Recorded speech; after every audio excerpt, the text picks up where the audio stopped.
Pernah kepikiran nggak sih, apa sebetulnya yang ada di balik label keuangan syariah?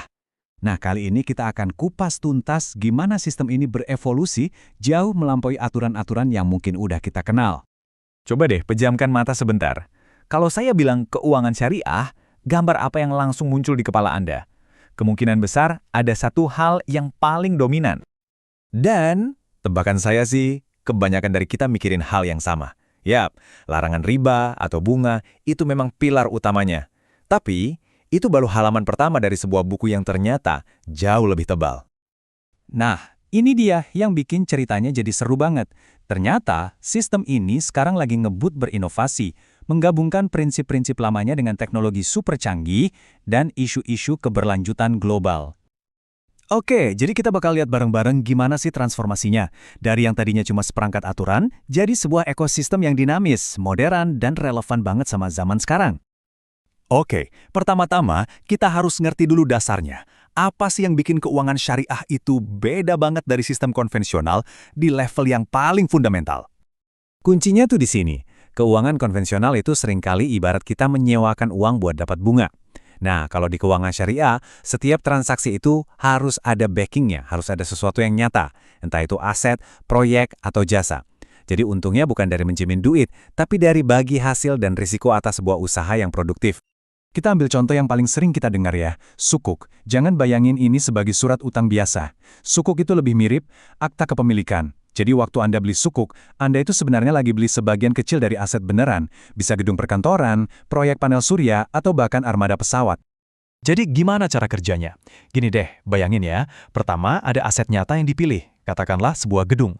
Terus, diterbitkanlah sertifikat sukuk buat para investor kayak Anda. Nah, pemasukan dari aset itu, misalnya uang sewa gedungnya, itu yang dibagiin ke Anda. Di akhir periode, asetnya dijual lagi dan modal awal Anda kembali. Jelas kan?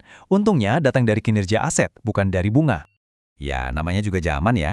Nggak ada sistem keuangan yang bisa diam di tempat, termasuk keuangan syariah.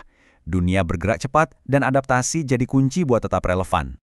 Ada 3 kekuatan besar nih yang lagi dorong perubahan. Pertama, krisis global kayak pandemi kemarin bikin kita sadar butuhnya solusi keuangan sosial yang lebih gesit. Kedua, investor sekarang makin pinter. Mereka cari investasi yang nggak cuma untung tapi juga punya dampak positif. Dan yang terakhir, tentu saja, revolusi teknologi yang memaksa semua industri termasuk keuangan buat lari kenceng. Dan responsnya, wah keren banget. Yuk kita lihat gimana teknologi jadi mesin utama yang menggerakkan evolusi keuangan syariah modern. Coba deh lihat, beragam banget kan? Industri fintech syariah, atau yang sering disebut e-fintech, itu bukan cuma soal bank digital. Kita ngomongin platform crowdfunding buat bisnis-bisnis etis, aplikasi pembayaran yang syariah compliant, sampai eksplorasi di dunia blockchain. Ini ekosistem yang benar-benar hidup dan terus tumbuh. Ini udah bukan di film-film lagi loh. Para ahli keuangan sekarang pakai AI buat menganalisis jutaan data pasar dalam sekejap. Tujuannya, gampangnya buat memprediksi pergerakan harga sukuk dan mengelola risiko dengan lebih cerdas. Hasilnya, investasi jadi lebih aman dan terukur. Dalam dunia keuangan, trust itu nomor 1 ya kan?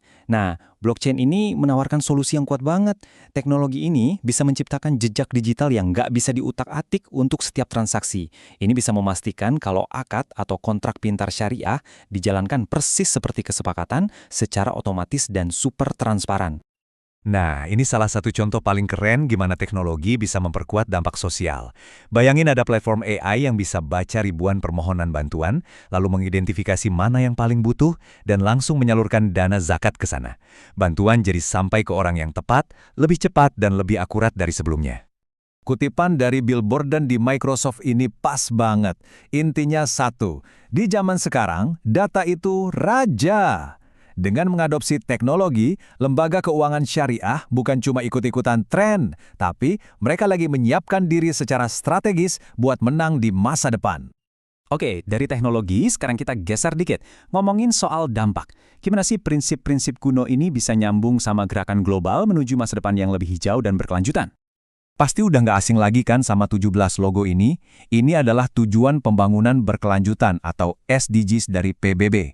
Anggap aja ini peta jalan global kita bersama untuk masa depan yang lebih baik, mulai dari menghapus kemiskinan sampai mengatasi perubahan iklim.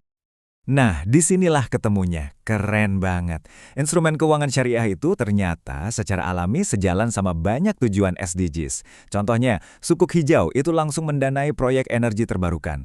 Zakat dan wakaf itu dari dulu udah jadi alat ampuh buat mengentaskan kemiskinan. Keuangan mikrosyariah memberdayakan pengusaha kecil. Ini bukan dicocok-cocokin loh, tapi emang udah nyambung dari sananya.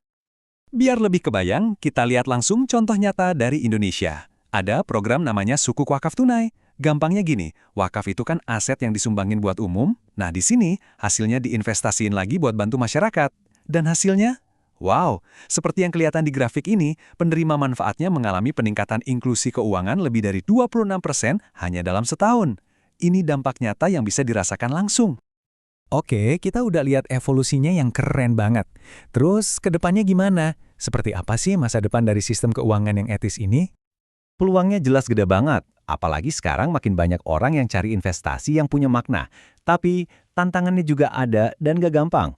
Ada soal regulasi yang beda-beda di tiap negara, PR besar untuk edukasi pasar biar makin banyak yang paham, dan tentu saja tantangan klasik buat menyeimbangkan antara cari untung dan menciptakan dampak sosial. Ini pertanyaan buat kita renungin bareng-bareng. Dengan perpaduan antara etika yang kuat, inovasi teknologi yang gila-gilaan, dan keselarasan sama tujuan global, keuangan syariah modern ini menawarkan sebuah model yang menarik banget. Sebuah model yang mungkin, sangat mungkin, relevan bagi kita semua dalam usaha membangun ekonomi yang lebih adil dan berkelanjutan.